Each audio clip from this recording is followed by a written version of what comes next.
শান ভাইয়া রক্ত লাল চোখে তাকিয়ে আছে, আর আমি ওনার সামনে মাথা নিচু করে দাঁড়িয়ে আছি আর শাড়ির আঁচল দিয়ে মুচড়ামুচড়ি করছি। ইতিমধ্যে আমার কাঁপাকাঁপি শুরু হয়ে গেছে। কিছু বলছেও না, করছেও না। যেমন ঝড় আসার আগে পরিবেশ গুমোট থাকে তেমনটা। কিছু বললে হয়তো আন্দাজ করতে পারতাম কতটুকু শুনেছে, বাট সে তো রেগেই বোম হয়ে আছে। শান ভাইয়ার গম্ভীর কণ্ঠে বলে উঠলেন, আমাকে দেখলে তোমার পাগল মনে হয়? আমি নিচের দিকে তাকিয়ে তুতলিয়ে বললাম, না মানে। এই ফোনটা দাও। আচমকা কথাটা শুনে ভয়ে মুখ থেকে বেরিয়ে এলো, হ্যাঁ কি হ্যাঁ হ্যাঁ করছো? ফোনটা দাও। কথাটা শুনেই আমার মুখ চুপসে গেল। ফোন দিলে যদি ধরা খেয়ে যায়? না, দেওয়া যাবে না। তাই অনেকটা সাহস জুগিয়ে কাঁপা কণ্ঠে বললাম, আমার ফোন আপনাকে কেন দিব? আমি বলছি দাই। আপনি বললে তো আর আপনার সব কথা শুনতে পারবো না। তুমি দিবে কি না? না, কথাটা বলতে না বলতেই শান ভাইয়া আমার হাত থেকে ফোনটা মেরে নিয়ে এক আছাড়ে দুই টুকরা করে ফেলল। ঘটনা আকস্মিকতায় আমি রিয়াকশন দেওয়াটা ভুলে গেছি। শুধু মনে হলো চোখ থেকে দুই ফোঁটা পানি গড়িয়ে পড়ল। এই ফোনটা আমার অনেক প্রিয় ছিল। আমার এইচএসসি পরীক্ষার পর আপু আমাকে গিফট করেছিল। আমি রেগে বললাম, এটা কি করলেন আপনি? আমার ফোনটা ভেঙে ফেললেন। আপনি জানেন ফোনটা আমার জন্য কি ছিল? সোজা কথা শুনলে এমনটা হতো না। তোমার জিনিস নষ্ট হওয়ার জন্য তুমিই দায়ী। আপনি আসলেই একটা থার্টলেস মানুষ। কারো প্রিয় জিনিস হারালে কেমন লাগে সেটা আপনি কি করে জানবেন? আপনার তো আর কোনো প্রিয় কিছু হারায়নি। কারো চোখের সামনে যদি তার প্রিয় জিনিসটি আস্তে আস্তে হারিয়ে যেতে থাকে তাহলে কতটা কষ্ট হয় সেটা আমার থেকে বেশি কেউ জানে না। শান ভাইয়ের কথাটা শুনে বুকের মধ্যে মোচড় দিয়ে উঠল। কি হয়েছে ওনার? হঠাৎ এমন কেন করছে? শান ভাইয়া আমার থেকে মুখ ফিরিয়ে অন্যদিকে ঘুরে দাঁড়িয়ে আছে। আমার এখন আর ওনার সাথে কথা বলতে ভালো লাগছে না। ফোনটার জন্য কষ্ট হচ্ছে। তাই আমি যাওয়ার জন্য শান ভাইয়ের পাশে কেটে যেই না এক পা বাড়িয়েছি, এমনি শান ভাইয়া বলে উঠল, তাহলে কবে যাচ্ছ? আমি পিছনে এসে অবাক হয়ে বললাম, কোথায়? কোথায় আবার? তোমার বয়ফ্রেন্ডের সাথে। এইমাত্র তো বললে তুমি আমার সাথে থাকতে চাও না। শান ভাইয়ের কথা শুনে একটা স্বস্তির নিঃশ্বাস ফেলাম। যাক, তাহলে কিছু শুনেনি। শুধু শেষের কথা শুনে ভেবেছি বফের সাথে কথা বলছি আর তাতেই এত রাগ দেখাচ্ছে। কিন্তু কেন? মাথা গরম থাকার তেড়াভাবেই বললাম, বলছিলাম তো। তো এভাবে লুকিয়ে চুকিয়ে বলার কি আছে? তুমি যখন যাবে তখন আমাকে বলে দিও। আমি নিজের দায়িত্বে তোমাকে তোমার বয়ফ্রেন্ডের কাছে নিয়ে আসবো। যত সব। কথাটা বলেই উনি হনহনিয়ে চলে গেলেন। ওনার মতো অদ্ভুত মানুষ আমি জীবনও দেখিনি। নিজের বউকে নাকি অন্য কারো হাতে তুলে দিবে। সাধে কি আর খচ্চর বলি? আমার ফোনটা ভেঙে দিছে। হঠাৎ নিজের কথা নিজের মাথায় থতমত খেয়ে গেলাম। বউ? তাহলে কি এই বিয়েটা আমি মেনে নিলাম? উফ নো, এবার আমি সত্যি পাগল হয়ে যাব এই পাগলের সাথে থাকতে থাকতে। সব নাস্তা প্রায় হয়ে গেছে, কিন্তু বাকি আছে শাশুড়ি মায়ের সাথে ভূমিকা ভাবি আর কমলার হাত সব কাজ করে ফেলছে। আমাকে কিছু ধরতে দিচ্ছে না, তাই আমিও বাধ্য মেয়ের মতো চুপচাপ বসে তাদের কাজ করা দেখছি। কিন্তু কতক্ষণ ভালো লাগে চুপচাপ বসতে? ফোনটাও নেই যে একটু গেমস খেলবো। তাই আমি শাশুড়ি মায়ের কাছে গিয়ে বললাম, চাগুলো দিয়ে আসি আমি। পারবি দিয়ে আসতে? পারবো। ওকে সোনা, দিয়ে আয়, তাহলে একটু হেল্প হয়।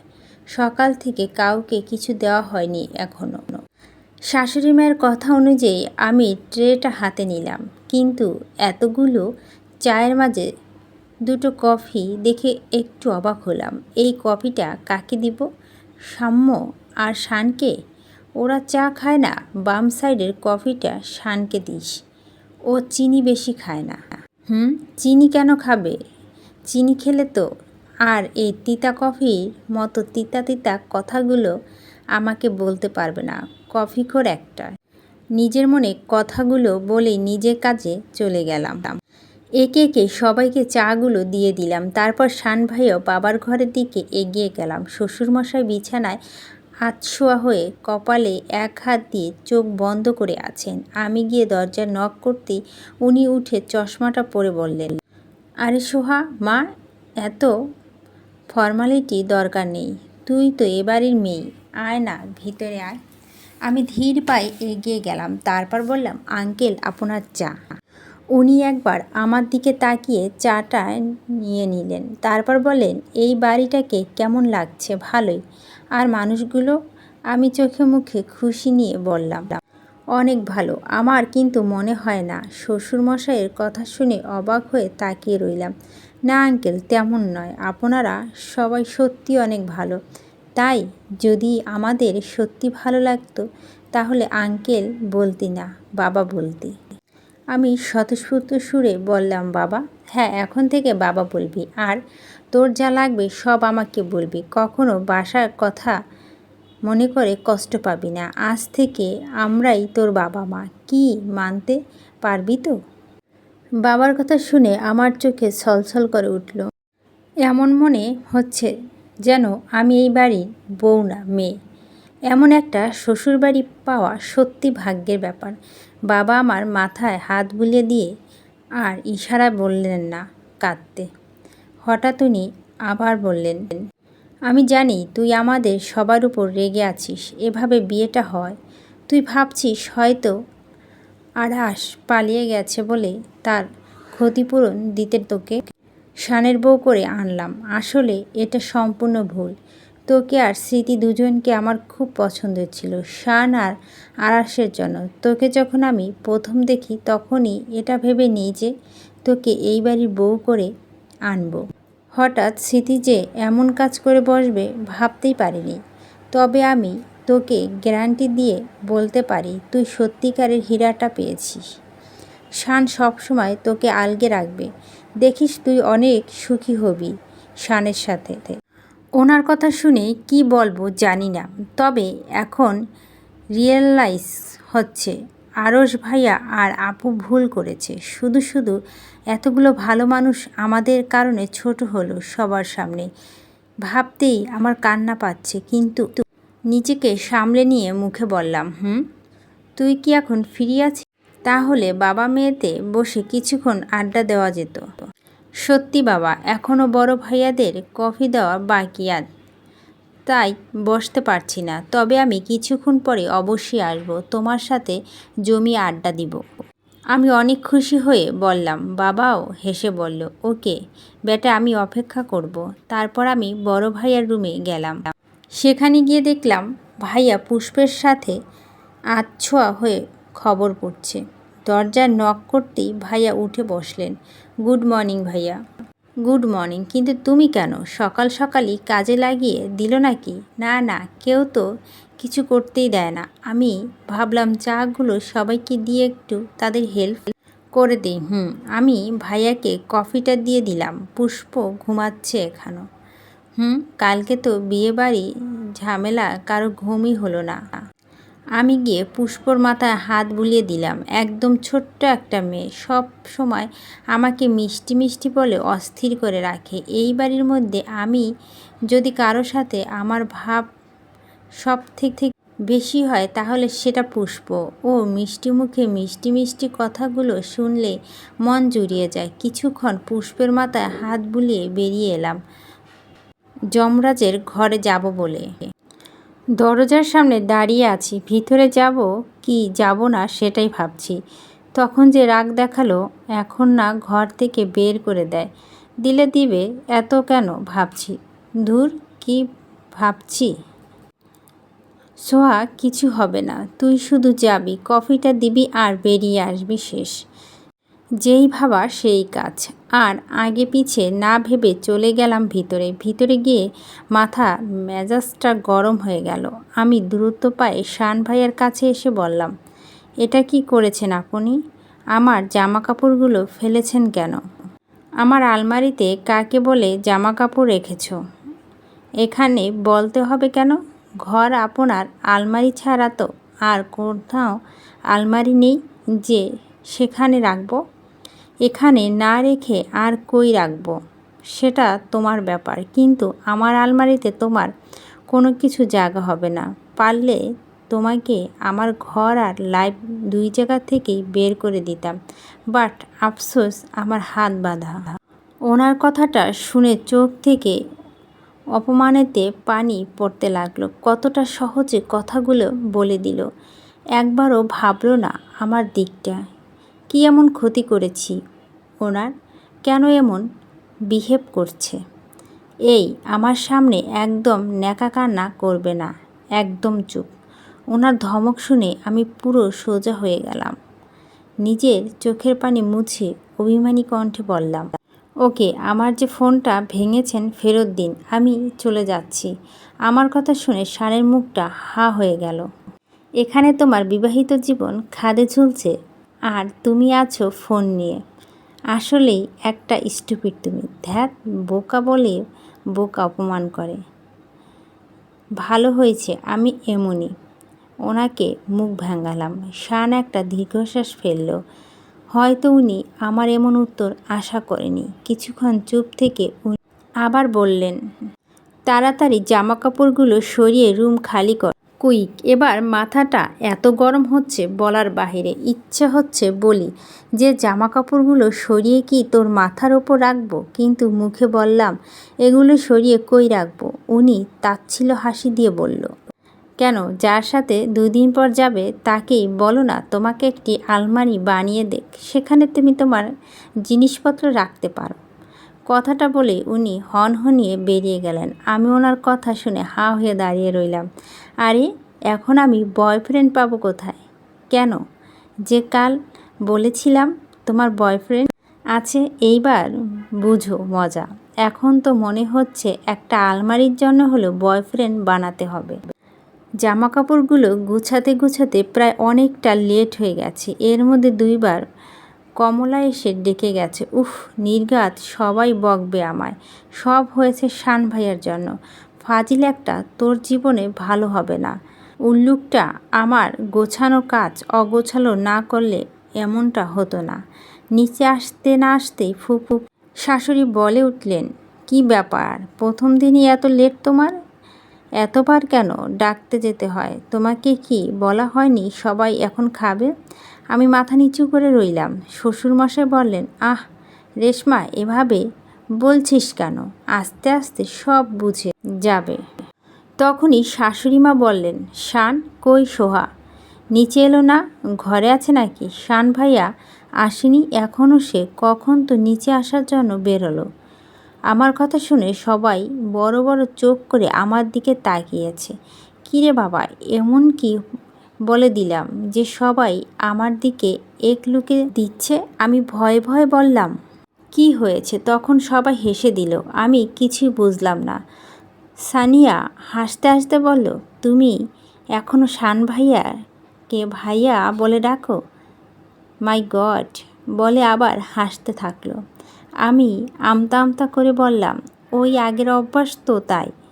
ফুপু শাশুড়ি বাজ খাই গলায় বলল, কি দিনকাল আসলো বাবা, জামাইরে নাকি কেউ ভাইয়া ডাকে? এত বড় মেয়ে, কোনো কাণ্ডজ্ঞান নাই? কালে কালে আর কত কি যে দেখব। ওনার কথা শুনে বিরক্ত লাগলো। ওই মহিলাটা সমস্যাটা কি বুঝি না। সেই সকাল থেকে একটার পর একটা ফোড়ন কেটেই যাচ্ছে। শাশুড়িমা বললেন, আচ্ছা যা হয়েছে হয়েছে, তারপর থেকে আর বলো না, লোকে খারাপ বলবে কেমন? আমি হ্যাঁ সূচক মাথা নাড়ালাম। আমি নিজেই ব্যবহার দেখে নিজেই অবাক হচ্ছি। আমি কখনো এত বাধ্য মেয়ে ছিলাম না। আর এখন সে আমি কিনা যে যা বলছে মুখ বুজে শুনছি। কিছুক্ষণ পর শান ভাইয়া চলে এলো। বাবা বলল, কিরে, কই ছিলি তুই? ও তো পুল সাইড। তারপর সবাইকে নাস্তার সার্ভ করে দিলাম। বাবা বলল, সোহা তুমিও বসে যাও। না, আপনারা খেয়ে নিন, আমি পরে বসবো। আরে বসো না, তোমাকে কিছুক্ষণ আগে কি বললাম ভুলে গেছিস? শাশুড়িমা বললেন, থাক, ওকে জোর করো না, ওর হাত কেটে গেছে তাই খেতে পারবে না। সে কিভাবে কাটলো? ওয়াশরুমে পড়ে গিয়েছিলাম। কথাটা বলেই শান ভাইয়া বিষম খেলো। ওনাকে আমি পানি এগিয়ে দিলাম। উনি খাওয়া ছেড়ে আমার দিকে অবাক চোখে তাকালো। উনি হয়তো ভেবে নিয়েছিল আমি সত্যিটা বলে দেব, কারণ আমার জন্য এমন পরিস্থিতিতে উনি অনেকবারই পড়েছে। বছরখানিক আগে শান ভাইয়ারা সপরিবার মিলে আমাদের বাসায় বেড়াতে এসেছিল। আসলে আঙ্কেল তো আব্বুর খুব ভালো বন্ধু ছিল, এখনও আছে, তাই সুযোগ পেলেই চলে আসতো। না হয় আমরা যেতাম, কারণ সারা বছর কাজের চাপে তো সম্ভব হতো না শান ভাইয়ার সাথে কখনো আমার ঝগড়া ছাড়া ভালোভাবে কথা হতো না, কারণ ওনার এই তেরা কথাগুলো অপছন্দ ছিল না। তখন আমার এসএসসি সামনে ছিল, কিন্তু কিছুদিন অসুস্থতার কারণে আমার পড়া পিছিয়ে পড়েছিলাম, তাই নোট আনতে গিয়েছিলাম সোহেল নামক একটা ফ্রেন্ডের কাছে। নোটটা নিয়ে আসার তখনই সোহেল বলল, ও যে মেয়েটা ভালোবাসতো সে ওকে ছেড়ে চলে গেছে, তাই ওকে সান্ত্বনা দিচ্ছিলাম। তখন পাশ থেকে কেউ বলে উঠল, ওহ, আজকাল নোট আনার নাম করে রাস্তায় দাঁড়িয়ে দাঁড়িয়ে প্রেম করা ইচ্ছে, জানতাম না তো। শান ভাইয়াকে দেখে আমি একটু অবাক হয়েছিলাম। আপনি এখানে কি করছেন? কেন ডিস্টার্ব করলাম নাকি? ভাগ্যিস এসেছিলাম। মাথার স্ক্রু তো আগেই ঢিলা ছিল, এখন কি বাকিগুলো খুলে গেছে নাকি? কি বলছেন? আমি তো কিছুই বুঝছি না। বুঝতে হবে না, নেক্সট টাইম তোমাকে যেন কোনো ছেলের সাথে কথা বলতে না দেখি, মনে থাকে যেন। আপনি বললেই হলো, আমার ফ্রেন্ডের সাথে আমি 100 বার কথা বলবো, আপনার কি তাতে?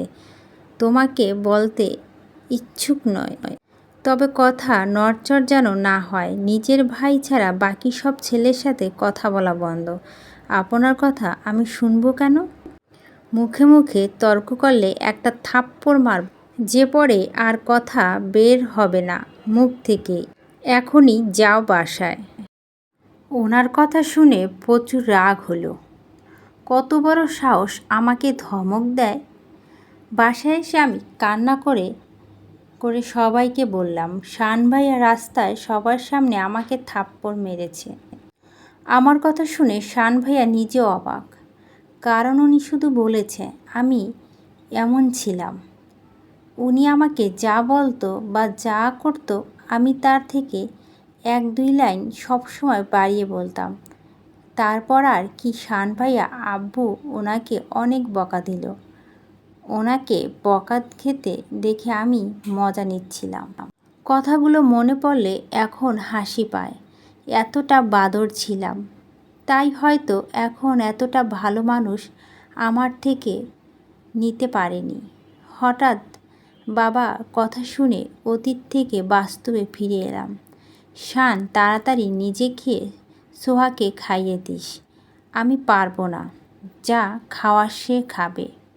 শান ভাইয়ের কথা শুনে শাশুড়িমা বললেন, এটা কেমন কথা শান? দেখিস না মেয়েটার হাত কেটে গেছে, কেমন খাবে? না পারলে না খেয়ে থাকবে। আমার এত ঠেকা পড়ে নাই কাউকে খাওয়ানোর। কথাটা বলেই উনি উঠে চলে গেলেন। আমার মনটা খারাপ হয়ে গেল। সবার সামনে মানুষ এমন ব্যবহার কেমনে করতে পারে? একটুও খারাপ লাগলো না তার?